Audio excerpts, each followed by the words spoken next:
Bom dia, então, pessoal, para mais uma semana, sejam bem-vindos aqui na nossa disciplina de Biologia Evolutiva, né? FACIP 32510. Hoje é o nosso encontro síncrono da 11ª semana de estudos, tá bom? Vou apresentar para vocês, né? Aproveitar para tirar dúvidas, caso vocês tenham, e vou apresentar para vocês o que nós vamos fazer durante essa semana, tá? Hoje eu estou abrindo um novo módulo dentro da nossa disciplina para trabalhar interações bióticas, tá? Sob o aspecto evolutivo, né? São as interações bióticas daquelas relações ecológicas que a grande maioria de vocês já conhecem. Acredito que vocês já tenham estudado em outras oportunidades, né? Vamos falar de parasitismo, predação, né, competição, aquelas relações, a espécies que são intrinsecamente relacionadas com relação aos seus requisitos ecológicos, tá? Então, na aula de hoje, né, eu vou resumir aqui no nosso encontro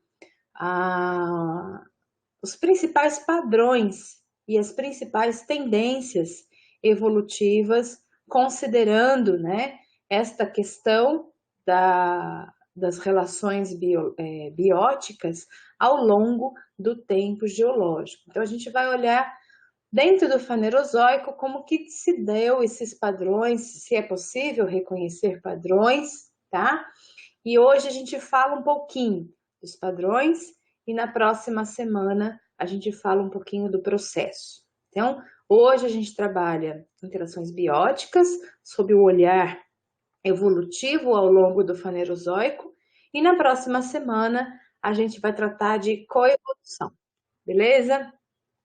Deixa eu receber a colega que está chegando.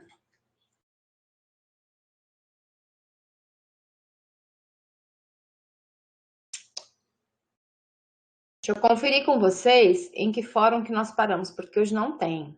Em que número de fórum que nós paramos. 2 já foi, 3 já foi. Ah, é o 7 agora. Tá ok.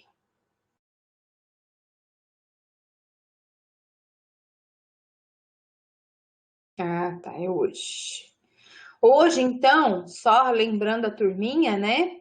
Hoje nós temos a entrega do Fórum Debatendo Evolução, né? Então, tá lá, é o Fórum 6, foi disponibilizado na outra semana, para que vocês pudessem visitar um site bem legal, né? Elaborado pelo pessoal do Instituto de Biociências lá da Instituto de Biologia lá da USP, né? E ele é um site voltado, né? É um projeto de extensão, é um site voltado para toda a comunidade, especialmente pensada para professores, né? Debaterem a evolução. E é um site bem bacaninha. Legal, né, Karen? Eu gostei também, porque eu não conhecia o site, eu conhecia só os da paleontologia, daquele livro Paleontologia Virtual. E quando eu me deparei, a USP tem produzido muito material nesse momento remoto, né? Porque eles já tinham uma tradição, tem o canal, o jornal, o blog, eles têm muita. Eles já estão mais acostumados com essa dinâmica, né, digital. E aí eu achei também, achei interativo, achei didático, não cansa, né? E eu gostei muito da parte das armadilhas, porque evolução é isso mesmo. Quando você vê, você já escorregou numa palavra que dá a ideia de um conceito errôneo, né? E quando a gente vai trabalhar a evolução, ou quando a gente vai ensinar a evolução, ou quando a gente vai debater numa roda de bar, sei lá, a gente tem que tomar muito cuidado, né? Saber direitinho o significado e debater em casa atualmente, né? Ainda que você, se você tem espaço para debater evolução em casa, você está muito bem, está tranquilíssima, né? Porque muitos nem isso conseguem. por conta das amarras religiosas e, enfim. E às vezes precisa romper, né? Então, assim, enquanto a gente consegue, é necessário saber os termos apropriados, a questão do primitivo derivado, evoluído, né? Então, eu não sei quais foram os temas que vocês escolheram para apresentar lá no fórum, mas esse site é bem legal e eles trazem nas armadilhas lá uma série de termos que muitas vezes são carregados de conceitos, então por isso a gente deve evitar essa terminologia ou deixar bem claro o que de fato significa, né? Por isso eu fiz questão de colocar. Sempre bom a gente conhecer aquilo que é positivo, que é legal, a gente deve valorizar, né? Então é legal de usar. Site bem bacaninha. Hoje, para esta semana, não vai ter fórum, tá? O Fórum 7, que é o próximo fórum que a gente vai fazer, eu devo disponibilizar na aula da semana que vem, no encontro da semana que vem, junto com a aula da semana que vem. E por quê, né? Não é para deixar tudo embolado no final do semestre para vocês, não. Pelo contrário. É porque esta aula de hoje, ela se comunica muito bem com a aula da semana que vem. Então, como eu disse inicialmente, a gente vai trabalhar o padrão, né? O que se observa em termos de padrão com relação às interações bióticas, duas em especial, porque trazem um registro melhor, tá? E na próxima semana, a gente vai falar sobre os processos que atuam nesse padrão. Então, hoje a gente trata de interação biológica, interação biótica, e na próxima semana a gente trabalha sobre coevolução, tá? Que é uma evolução, é um processo um pouquinho diferente daquilo que a gente tem visto, só porque envolve espécies ou grupos, né, que estejam ecologicamente muito relacionados, tá? Essa que é a diferença. Mas na semana que vem a gente detalha um pouco melhor isso. Aí sim, eu trago o Fórum 7 para a gente trabalhar um pouco sobre predação, parasitismo, escalação, né? Teoria da rainha vermelha, que é tudo que a gente vai falar nas próximas duas aulas. Tranquilo? Então não esqueçam, né? Eu não sei, não controlei aí quem que já fez, quem que não fez, porque o prazo é até hoje, então até as 23h59 de hoje está aberto para que vocês façam o fórum. Pessoal, antes que alguém aqui me questione, né, porque isso tem acontecido em todas as disciplinas, eu já vou antecipar, tá? Eu tô... Gente, tem alguma coisa queimada, espero que não seja meu cabo. Nossa, cara. Peraí.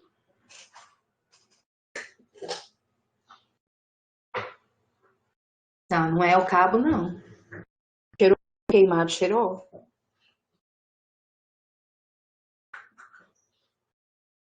Bom, daqui a pouco eu vou descobrir se foi alguma coisa. Ninguém gritou, ninguém chorou, deve estar tudo bem. Ah, sim, o que estavam me questionando. Com relação às notas, né? Então, assim, sei que nós já estamos caminhando aí para a 12ª semana, finalzinho de maio. Até o finalzinho de maio eu pretendo, né, dentro desses próximos 15 dias, mas eu acho que eu consigo antes, vou liberar a correção com as notas de todos os fóruns, para que vocês tenham, né, conhecimento do desempenho de vocês antes do final do curso. Então, tem sido bem tranquilo, as notas, elas variam apenas, né, do total ou de próximo do total apenas quando se desvia muito do assunto questionado, tá? Então, às vezes eu coloco os comentários, não fiquem atentos às respostas para que vocês saibam, né, o que está rolando. Se por algum acaso eu der uma nota e eu não comentar, e vocês não entenderem por que receberam aquela nota, por gentileza, né, questionem, manda e-mail, usa o encontro, né, que a gente esclarece e toca para frente, tá bom? Com relação às frequências também, até o final da disciplina, eu vou fazer aquele balanceamento que eu havia comentado, né? Então, a frequência ela vai ser contabilizada a partir da entrega das atividades, que são os fóruns, e da participação nesse nosso encontro síncrono, tá? Então, vou fazer esse balanceamento aí, e para que a gente já tenha, né, antes de colocar lá no portal do aluno, antes de colocar no portal docente, a condição final, né, de presença e nota, para que a gente tenha aí para os últimos encontros, um balanceamento para saber direitinho se está de acordo, né, ou o que a gente pode reconsiderar caso seja necessário, tá bom? Então, para a última semana lá, para o encontro, eu pretendo trazer a situação de vocês. Com relação à frequência também, porque no Canvas não vai aparecer a frequência, vai aparecer só a nota final, certo? Então, bora lá, vamos conversar um pouquinho sobre... Alguma dúvida?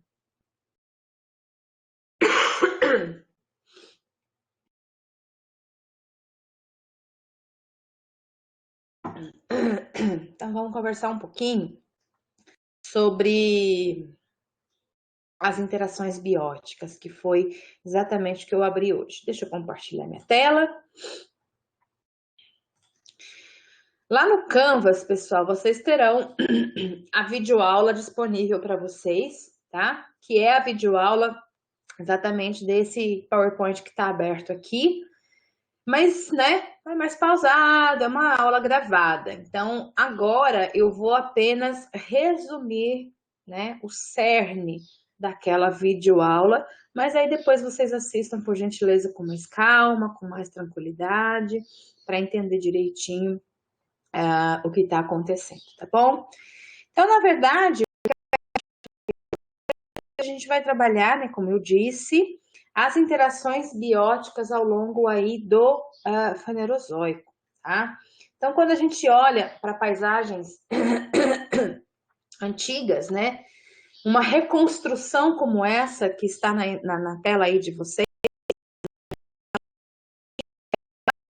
em consideração os fósseis da época, o tipo de rocha da época e tudo que foi encontrado conjuntamente, né? Que quando a gente faz uma reconstrução como essa, né? E isso eu costumo debater bastante lá na disciplina de paleoecologia, não sei se alguém vai fazer, que é o próximo semestre, é uma optativa. Mas lá a gente fala muito de comunidades, né? Se eu coloco todas essas formas de vidas juntas no mesmo cenário, o primeiro pressuposto que eu tenho é a de que eles interagiram, tá? Vocês têm que pensar quando vai fazer uma reconstrução, né, de um cenário de vida a partir dos fósseis, é que em algum momento, se eu vou colocar todo mundo junto, é porque eles têm algum registro que me dá a ideia que de fato houve essa interação.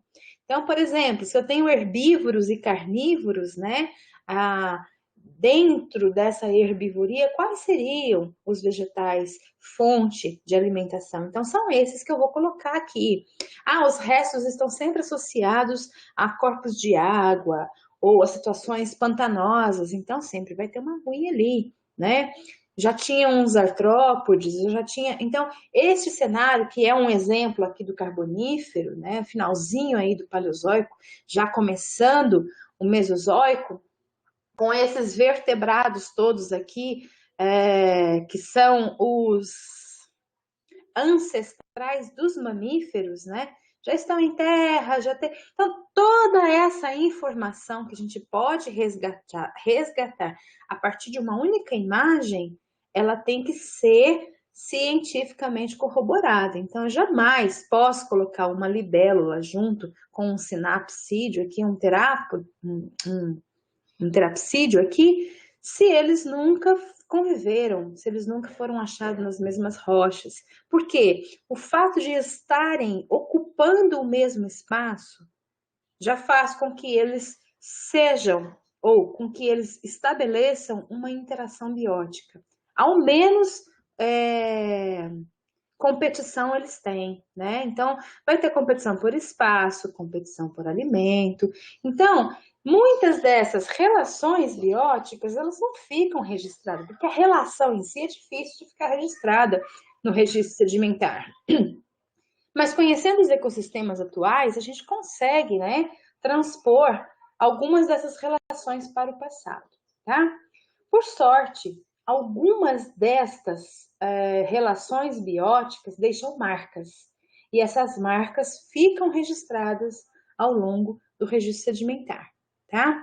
Então, a gente sempre tem que tomar esse cuidado, né, no momento de passar aí do achado da amostra fóssil para a reconstrução do cenário de vida, que seria correspondente ao ambiente de vida daquele organismo, ver o que ocorre junto, do que se alimenta, qual o habitat, qual o modo de alimentação, quais seriam as relações ecológicas, as relações bióticas, porque uma vez que eu coloco tudo junto, eu estou passando a ideia, né, para quem olha esse cenário, destas relações tróficas, dessas relações bióticas que ocorrem aí nos ecossistemas, como a gente vê no ecossistema atual, certo? Então, esse é um cuidado que deve ser feito e a partir de um levantamento, especialmente considerando faunas marinhas. E por que faunas marinhas? Porque, na verdade, no início do Paleozoico, né, o que nós temos é a vida diversificada no ambiente marinho. Vocês verão na disciplina de paleonto que essa conquista aqui, ó, do ambiente terrestre, que o processo de terrestrialização, ele ocorre um pouco tardiamente, né? Ele ocorre no momento aí que nós já estamos saindo do Paleozoico e entrando no Mesozoico, tá? Então, o que eu vou comentar agora diz respeito muito às condições do ambiente marinho, certo? Deixa eu ver se tem alguém chegando, algum bate-papo. Não, vou tocar. E aí, com base nisso, eu vou pular um pouquinho, tá? Só para a gente poder, para eu não poder, para não ficar muito repetitivo depois quando vocês forem ver a aula. Com base nisso, nós temos aí faunas evolutivas. São reconhecidas 3 faunas evolutivas, e essas faunas evolutivas, elas são estabelecidas ou reconhecidas com base em características ecológicas. Então, não me interessa o táxon, me interessa o nível trófico, por exemplo, tá? Não me interessa o grupo correspondente, mas sim qual é o seu papel no ecossistema, ou seja, que nicho ecológico ele atua, tá?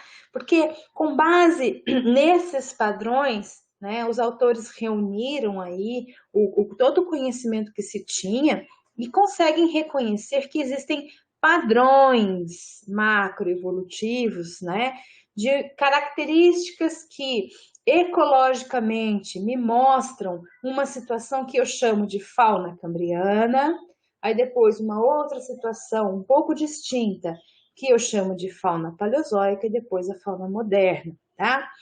Obviamente que do cambriano até o moderno, ou seja, do azul passando pelo rosa até o verde, eu vou observar uma tendência no aumento da complexidade da cadeia trófica, no aumento da complexidade dos nichos hierárquicos, né, no ecossistema, e isso vai se tornando cada vez mais complexo, tá? Então, rapidamente, depois vocês vão ver. Essa seria o jeitão e a cara da fauna cambriana, né? Cadeia trófica simples. E aí a ocupação ali na interface água-sedimento, no fundo do mar, ela é pouco desenvolvida. Nós ainda não tínhamos os escavadores de fundo, né? Ainda não tínhamos a grande profundidade aí para ocupar, de ocupação dos organismos que nós chamamos de infauna. Vejam, né? Predomínio de epifauna. Isso muda um pouquinho quando a gente começa a caracterizar ou a observar a fauna paleozoica, e muda muito mais quando a gente chega na moderna, tá? Na moderna, a gente já vai ver uma cadeia trófica de alta complexidade, vários modos de vida, né? A gente já tem infaunalização, e isso coincide com um momento de grande modificação no ecossistema marinho, e era neste ponto que eu queria chegar. Se vocês olharem essa imagem, né, considerando o número de famílias aqui, ó, do ambiente marinho, com os dias presentes estão aqui, ó, com os milhares de anos aí do Fanerozoico, a gente tem os representantes da fauna cambriana, que apresentam uma ecologia muito típica da fauna cambriana, ou seja, sempre epifauna, relações mais simples em termos de... Eu já tenho presa e predador, mas é muito simples, não tem muita diversidade nesses níveis, né? Nem de presa e nem de predador. Tá travando meu mouse. Aqui, ó, esse azulzinho, ela sempre esteve em segundo plano em termos numéricos, mas lá no comecinho do Paleozoico estava bem abundante. É por isso que ela leva o nome de fauna cambriana, tá? O rosa também, tá vendo? A partir aqui, ó, do meio do Paleozoico inferior até o finalzinho do Paleozoico, a gente tem quase que um platô, né? Só que num determinado momento há uma queda muito abrupta, e essas formas representadas pela fauna paleozoica nunca mais atingem a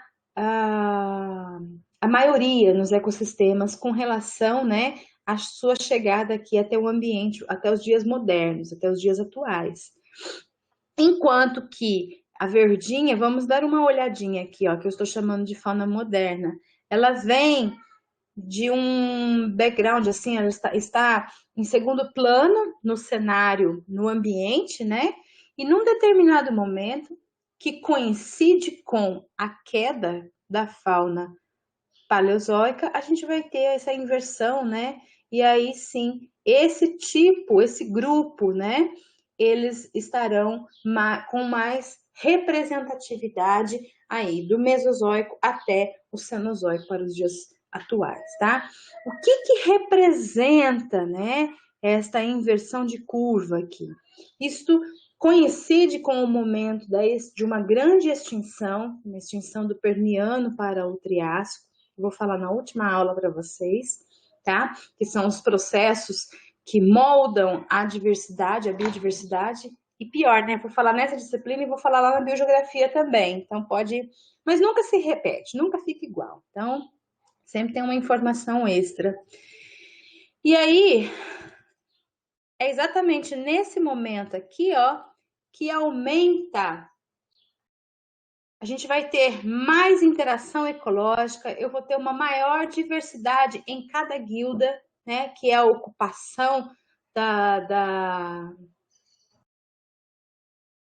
dos organismos do ecossistema. Então, todos os suspensívoros, todos os detritívoros, todos os de infauna, todos os de epifauna, todas as presas, todos os predadores. Isso vai ficando cada vez mais complexo com a chegada aqui dos dias atuais, né, se a gente for comparar, né? E isso tudo culmina com o fato que nós temos aí nessa parte do desenvolvimento aí no Mesozoico a chegada dos durofagos. Então, a partir deste momento aqui, ocorre um aumento muito grande dos organismos que se alimentam de outros através da durofagia, ou seja, desenvolveram habilidades para se alimentar daqueles organismos que já se defendiam de predadores, tá? Com as suas conchas e carapaças. Se a gente for ver, nós temos exemplos nessa imagem aqui, ó, das presas, né? A gente tem um trilobita mordido, olha só, Aqui, esses buraquinhos, né, esses orifícios arredondados aqui, nessas imagens que eu estou mostrando, representam uma ação de predação, tá? Aqui também nós temos a quebra, né, por caranguejo, também é uma ação de predação. Então, na verdade, muitas vezes a gente não vê a predação, mas a gente consegue reconhecer a marca da predação, a marca do parasitismo. E isso sim pode ser estudado ao longo, né, do registro sedimentar, a ponto, inclusive, de tentarmos reconhecer quais foram os processos responsáveis pela observação deste padrão, tá?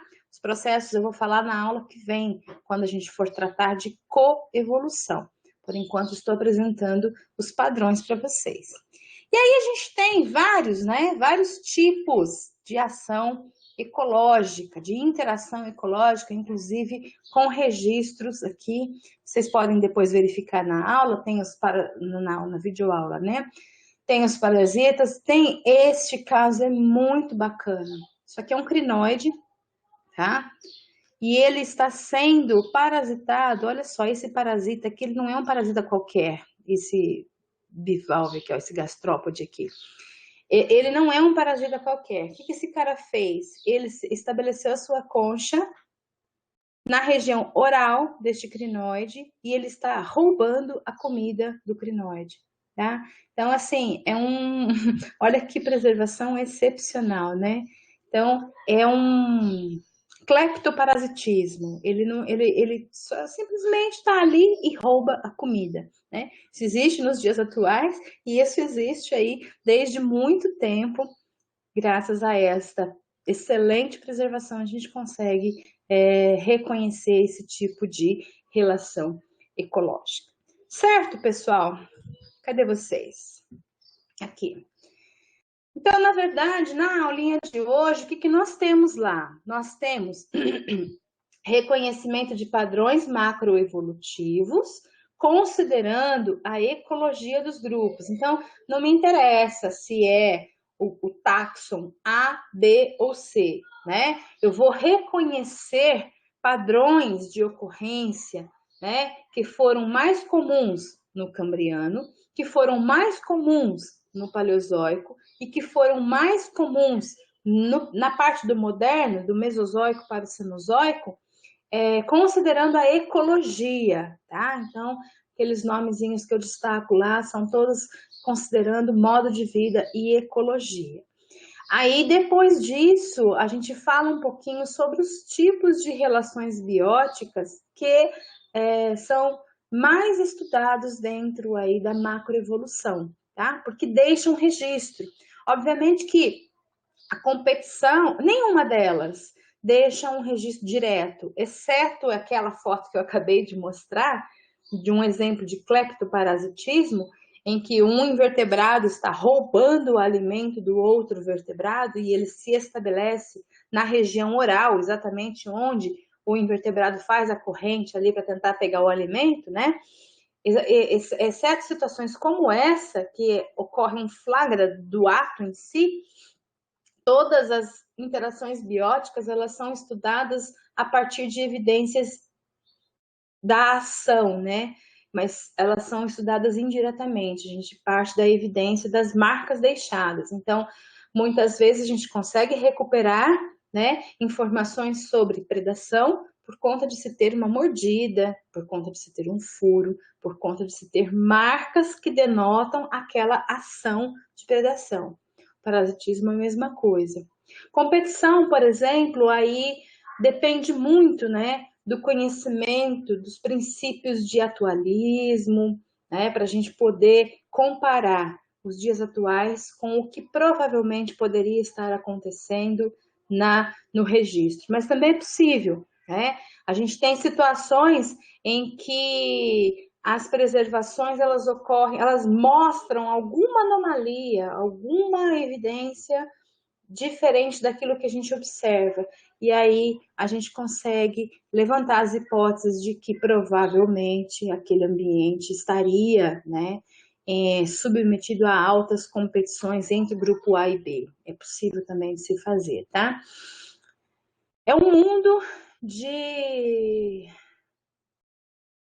opções para serem avaliadas e para serem estudadas dentro do ramo aí da paleoecologia, tá? Mas eu trago aqui, faz parte da ementa da bioevolutiva, porque isso, né, não foi estanque ao longo do tempo. Que as relações que nós observamos hoje, elas têm um histórico evolutivo e principalmente cada uma delas aí, quando tem esse histórico evolutivo, elas foram moldadas pelo processo de coevolução ou escalação, que é o que a gente vai ver na próxima aula. Beleza? Dúvidas, pessoal? Deixa eu deixar de compartilhar aqui para ficar mais leve.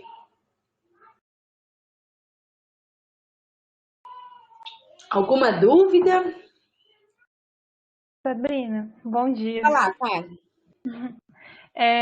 Aquele fóssil que você mostrou, ali teria ocorrido aquela fossilização daquela forma, Sim.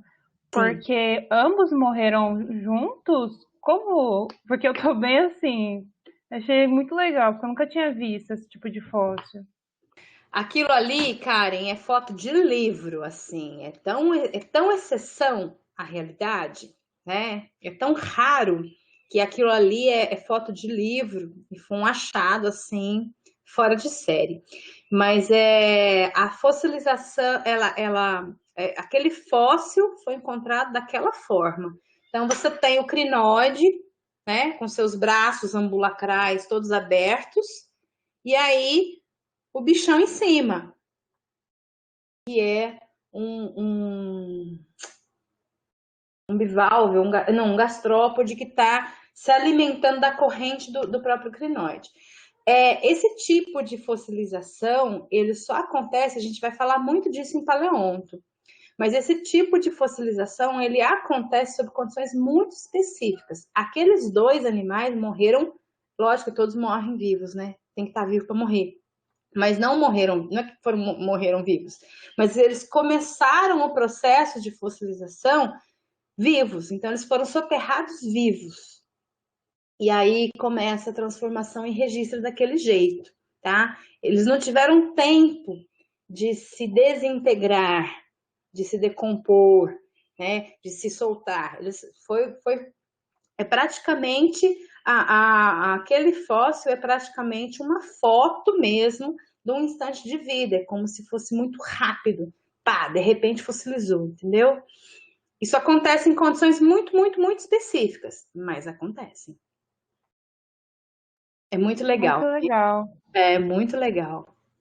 Porque às vezes a gente sabe que tem nos dias atuais, né? Mas às vezes a gente, não, gente, será que tinha, tal? As relações são as mesmas, só muda os protagonistas, entendeu? Isso que é bem bacana. E se a gente for ver, a gente vai ver isso em paleonto também. Você já fez paleonto, Kari? Ainda não. Não, então, eu dando spoiler aqui, né? A gente vai ver em paleonto que, por exemplo, né, a predação é muito bacana, é muito legal. Eu vou falar mais de predação na aula que vem, mas predação é muito legal, porque todos os grandes eventos paleobiológicos de grandes transformações, se você olhar, como estava a predação? Estava alta. É como se altas taxas de predação tivesse engatilhado grandes mudanças. Porque a predação ela é uma pressão muito grande, né? Então, se você tem competição, aumento de competição no espaço, isso vai gerar. E se você também tem a coincidência de aumento de predação, pode ter certeza que vai ter uma grande modificação ali. Assim irradiou organismos no Paleozoico, assim muitos foram para o ambiente terrestre, e assim a gente observa várias grandes mudanças. Então, a predação é muito bacana. Só que ela vai mudando, né? Ah, não, aqui está só nos invertebrados. Ah, de repente surgiu mandíbula. Então, a gente vê aí essas novidades que mostram as novidades evolutivas que aumentam a habilidade de predação, a gente vai ver uma resposta muito legal em termos de modificação do cenário. Só que aí, na aula que vem, a gente vai falar mais sobre isso. Se você melhora o ataque do predador, a resposta evolutiva que a gente vai observar no momento seguinte, no instante seguinte, é uma melhoria de defesa na presa. Se você melhora o armamento, eu melhoro a defesa. Se eu melhoro o ataque, eu melhoro a defesa. Desde que esses dois grupos estejam intrinsecamente relacionados. Então, a predação, ela envolve ao longo de muito tempo, né? Esses grupos de presa e predador. Mas aquilo ali não é montagem, não. Foi achado daquele jeito mesmo. O bichão lá, bem na região oral, roubando o alimento do outro. Muito obrigada, Sabrina. Achei muito legal. Ah, que é isso. Tem tanta coisa legal que nem às vezes a gente passa batido, né? Mas tem tanta coisa legal. Eu espero. Assim, a gente não precisa esgotar o assunto. A gente tem que apresentar o assunto para despertar o interesse em vocês, né? Porque o assunto não se esgota nunca. Pessoal, eu vou fazer a chamada, mas alguém tem alguma dúvida? Tranquilo?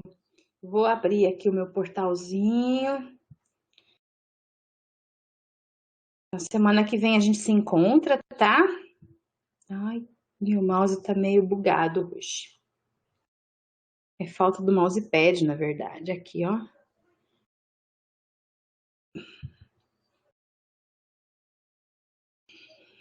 Maio, dia 13 de maio. Opa! Carolina Bassan.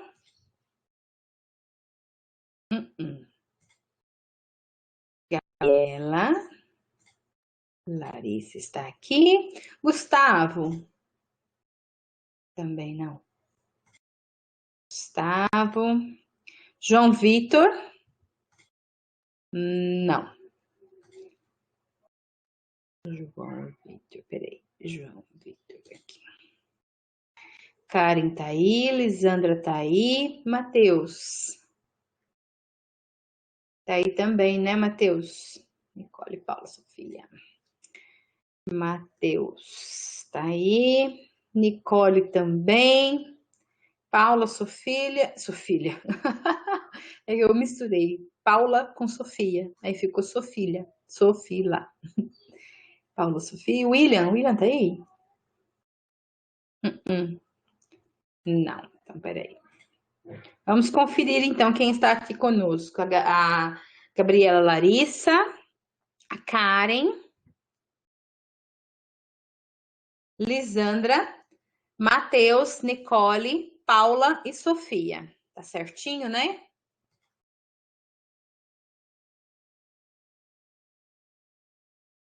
Inventei um nome novo aqui. Coisas da quarentena. É isso aí, pessoal. Alguma questão, mais algum apontamento?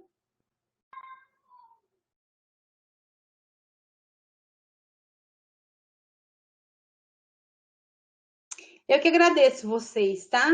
De estarem aqui nesse encontro síncrono, rapidinho, mas é uma aula, né? E às vezes a gente acaba até antes, mas o que eu tenho feito é passar o resumo. Não deixem de assistir a aula, a videoaula, tá? Mas o resumo é para vocês saberem exatamente, né, o que extrair desse conteúdo de hoje, tá bom? Boa semana para vocês também, bom fim de semana, bom trabalho e fiquem tranquilos, seguros e vamos trabalhando que está quase acabando o nosso semestre aí, tá bom? Boa semana e obrigada, pessoal. Um grande abraço.